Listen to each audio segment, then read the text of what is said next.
মানিকগঞ্জ ঐতিহাসিকভাবেই বিএনপির একটি শক্ত ঘাঁটি। শহীদ রাষ্ট্রপতি জিয়াউর রহমান তার যে খাল কাটার বিপ্লব, তিনি একটি স্কুলে রাত্রি যাপন করে এই খাল কাটা বিপ্লবের শুভ সূচনা করেছিলেন। যে খাল কাটা বিপ্লবের মধ্যে দিয়ে আমাদের দেশের মজা হাজা খাল বিল সংস্কার করে বর্ষা মৌসুমে পানি এবং শুকনো মৌসুমে চাষের জন্য জমি চাষের ব্যবস্থা করেছিলেন, যার কারণে বাংলাদেশে খাদ্য উৎপাদন দ্বিগুণ হয়, ৭৪-এর দুর্ভিক্ষের আর পুনরাবৃত্তি হয়নি এবং বাংলাদেশ অর্থনৈতিকভাবে স্বাবলম্বী হয়। এই স্বপ্ন নিয়েই জিয়াউর রহমান মানিকগঞ্জ থেকে খাল কাটার বিপ্লব শুরু করেন। বন্ধুরা আমার, সেই মানিকগঞ্জ যেখানে ৭৯ সালের সময় থেকে ৪টি সিট ছিল, এই ৪টি জাতীয় সংসদের আসন প্রত্যেকটি নির্বাচনেই ধানের শীষের প্রার্থীরা বিজয়ী হয়েছে।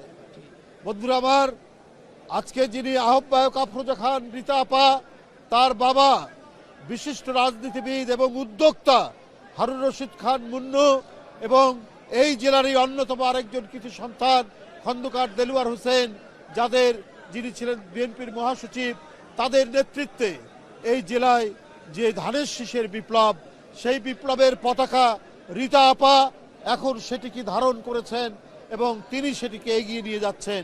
শেখ হাসিনার যে দুর্বিষহ দুঃশাসন, এর মধ্যেও তিনি অত্যন্ত যোগ্যতার সাথে মানিকগঞ্জের নেতৃত্ব দিয়েছেন এবং সেখানে অনেক নেতাকর্মী আহত নিহত হয়েছেন, অনেককে গ্রেপ্তার করা হয়েছে, হাজার হাজার নেতাকর্মীকে বিরুদ্ধে মামলা দেওয়া হয়েছে। এই সব কিছু মোকাবেলা করেই এবং নেতাকর্মীর পাশে থেকেই তিনি নেতৃত্ব দিয়েছেন এবং তার নেতৃত্বে আবারও নতুন কমিটি গঠিত হয়েছে। বাংলাদেশ জাতীয়তাবাদী দল আশা রাখে যে তার নেতৃত্বে আরও শক্তিশালী হবে বিএনপি, আরও নতুনভাবে এগিয়ে যাবে বিএনপি। বন্ধুরা আমার, এই দেশে যাতে আর কখনোই ফ্যাসিবাদের পুনরুত্থান না ঘটে, আর যাতে কোনো মায়ের সন্তান হারিয়ে না যায়, আর যাতে মায়ের কোল খালি না হয়, একটি শান্তিপূর্ণ আনন্দময় সুখী সমৃদ্ধ বাংলাদেশ, যে বাংলাদেশে আমরা প্রত্যেকেই স্বাধীনতা সার্বভৌমত্ব রক্ষা করতে পারবো। আমাদের দেশের জনগণ তার যে রাজনৈতিক পরিবর্তনের যে ক্ষমতা, সেই ক্ষমতা জনগণকে ফিরিয়ে দিতে হবে। অর্থাৎ যে ক্ষমতা কেড়ে নিয়েছিল শেখ হাসিনা, অর্থাৎ একটি সরকার কে হবে সেটা সমর্থন দেওয়ার মালিক হচ্ছে জনগণ। শেখ হাসিনা সেটা করেননি, তিনি নিজে ক্ষমতা কেড়ে নিয়েছিলেন ছাত্র জনতার রক্তস্রোতের মধ্যে দিয়ে, রক্তঝরা আন্দোলনের মধ্যে দিয়ে। সেই ভয়ঙ্কর স্বৈরাচার পালিয়ে গেছে এবং এখানে গণতন্ত্রের পথে এগিয়ে যাওয়ার একটি পরিবেশ তৈরি হয়েছে। তো আমার মনে হয় এই পরিবেশকে নিশ্চিত করার জন্য এবং জনগণের মধ্যে আশা জাগানোর জন্য অন্তর্বর্তীকালীন সরকারের অনেক কিছু করার আছে। কারণ জনগণ চায়, তারা যে 16 বছর ভোট দিতে পারেনি, তারা ভোট কেন্দ্রে যেতে পারেনি, তাদের পছন্দসই প্রার্থীকে ভোট দিতে পারেনি, সেই পরিবেশ যাতে ফিরে না আসে, সেই পরিবেশ তৈরি করতে হবে অন্তর্বর্তীকালীন সরকারকে। আপনার সংস্কারের নাম দিয়ে তৈরি করা, কি বলে যে এই করব, ধোঁয়াশা তৈরি করে জনগণের দৃষ্টিকে ঝাপসা করা যাবে না। বিএনপির পক্ষ থেকে বারবার বলা হয়েছে সংস্কার আপনারা করুন, কিন্তু কথা হলো সংস্কারের নাম দিয়ে আরও গণতন্ত্রের যে কাজগুলো রয়েছে, গণতন্ত্রকে মজবুত শক্তিশালী করার জন্য, আর সবচেয়ে বড় কথা হচ্ছে যে গণতন্ত্র মানেই হচ্ছে জনগণের শক্তি, জনগণের ক্ষমতা, সেই ক্ষমতা ফিরিয়ে দেওয়ার ব্যবস্থা তো করতে হবে। তার জন্য তারিখ নির্ধারণ করতে হবে। অন্তর্বর্তীকালীন সরকারের প্রথম এবং প্রাথমিক দায়িত্ব হচ্ছে একটি অবাধ সুষ্ঠু নির্বাচন। কে দল গঠন করবে না গঠন করবে সেইটা সেই ব্যক্তি বা সংগঠনের দায়িত্ব, কিন্তু এটা প্রধান উপদেষ্টার দায়িত্ব নয়। প্রধান উপদেষ্টা দীর্ঘ 16 বছরের আন্দোলনের ফলে স্বৈরাচারের পতনের মধ্যে দিয়ে গণতন্ত্রের অঙ্গীকারের যে সরকার, সেই সরকার তো হচ্ছে ডক্টর ইউনূসের সরকার। সুতরাং এখানে অনেক প্রত্যেকেই যারা গণতন্ত্রের সপক্ষে তারা দল গঠন করতে পারে, তারা রাজনৈতিক মতামত দিতে পারে, কিন্তু সরকারের দায়িত্ব হচ্ছে যে প্রত্যেকে যাতে প্রতিযোগিতা করতে পারে, অংশগ্রহণ করতে পারে এবং একটি নির্দিষ্ট সময় এবং দ্রুততর সময়ের মধ্যে অবাধ সুষ্ঠু নির্বাচন নিশ্চিত করতে পারে। সেই অঙ্গীকার, সেই কমিটমেন্টটা তো আপনার দিতে হবে জনগণকে। তা না দিলে পরে জনগণের মধ্যে তো আতঙ্ক তৈরি হবে যে শেখ হাসিনার আবার কোনো প্রেতাত্মার জন্ম নেয় কিনা, এই নিয়ে তো একটা সংশয় দেখা দেবে। বন্ধুরা আমার, আজকে আমাদের সবার বিশ্বাস যে অন্তর্বর্তীকালীন সরকার যে রক্তঝরা আন্দোলনের মধ্যে দিয়ে যে শিশু কিশোরের লাশের বিনিময়ে আমরা গণতন্ত্রের পথে হাঁটছি, এই গণতন্ত্রের নিশ্চয়তা জনগণের কাছে দেওয়া ডক্টর ইউনূস সাহেবের। কোনো ধরনের গড়িমসির কারণে আমাদের সেই যাত্রাপথ যাতে বিঘ্নিত না হয়, সেই যাত্রাপথ যাতে কোনোভাবে তার অন্তরায় তৈরি না হয়, সেইটা করতে হবে। আজকে গণতান্ত্রিক সরকার নাই বলেই আজকে ইনভেস্টমেন্ট হচ্ছে না, আজকে বিনিয়োগ হচ্ছে না, বিনিয়োগ করতে কেউ সাহস পাচ্ছে না। কারণ অন্তর্বর্তীকালীন সরকার তো হচ্ছে একটি অন্তর্বর্তীকালীন সরকার, সাময়িক সরকার।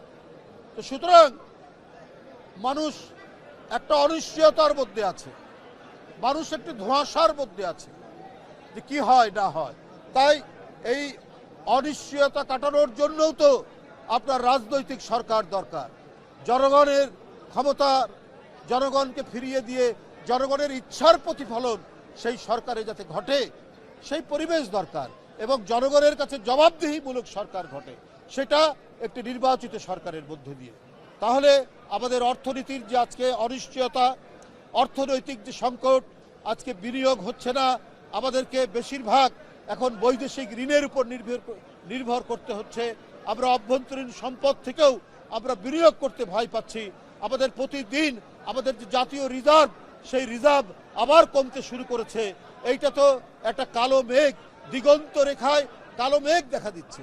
তো সুতরাং এগুলো দূরীভূত করতে হলে আমাদেরকে অবশ্যই একটি নির্বাচিত সরকারের পথে আমাদেরকে যেতে হবে। তাই বন্ধুরা আমার, আজকে জবাবদিহিতা থাকলে পরে এই যে সরকার সিদ্ধান্ত নিয়েছেন যে প্রতি সিলিন্ডার 12 কেজি গ্যাসের সিলিন্ডারের আপনার 19 টাকা দাম বৃদ্ধি করেছে, এইটা তো হতে পারে না। এটা যারা সীমিত আয়ের যারা মানুষ, যারা নিম্ন আয়ের মানুষ, যারা গরিব মানুষ, সিএনজি চালক, রিক্সা চালক, ছোট ছোট দোকানদার, তাদের উপরে তো ভয়ঙ্কর চাপ পড়বে।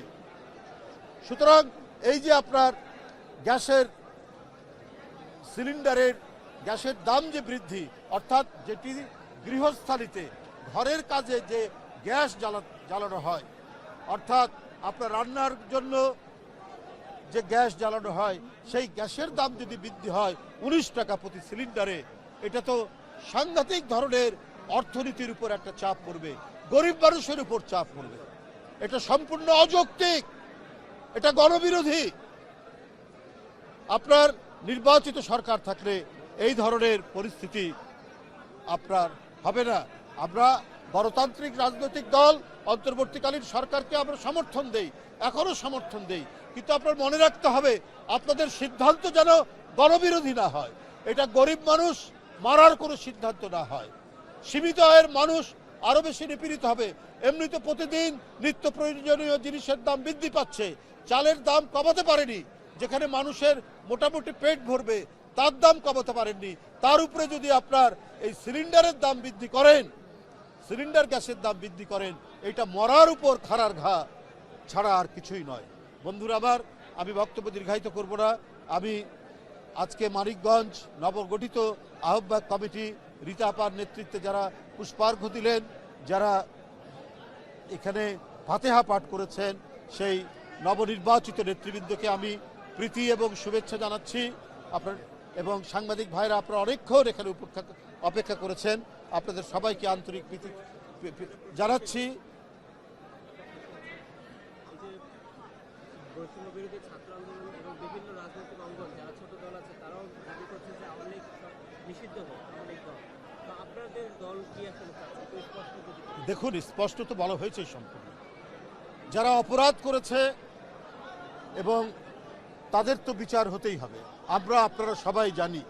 আর এটা নিষিদ্ধ হবে কি হবে না, কি হবে, এটা তো সমস্ত রাজনৈতিক দলের সাথে অন্তর্বর্তীকালীন সরকার বসে তারপরে তারা সিদ্ধান্ত নেবেন যে এটা তারা কি করবে।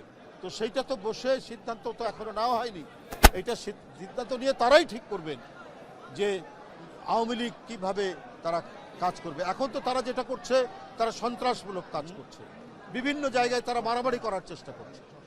তো সেইটা তাদের মধ্যে যে ওই যে পুরনো কি, সেদিন পর্যন্ত তার ক্ষমতা ছিলেন, যে ধরনের মাফিয়াতন্ত্র এবং গুন্ডামির যে ভাব, সেইটা এখনো তাদের মধ্যে যায়নি।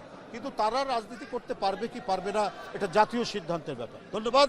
আপনাদের সামনে এখন শুভেচ্ছা বক্তব্য রাখবেন নবগঠিত আহ্বায়ক কমিটির আহ্বায়ক আফরোজা খান রিতাপ। আফরোজা খানম, হ্যাঁ, না অসুবিধা না, আপনি শুভেচ্ছা দেবেন।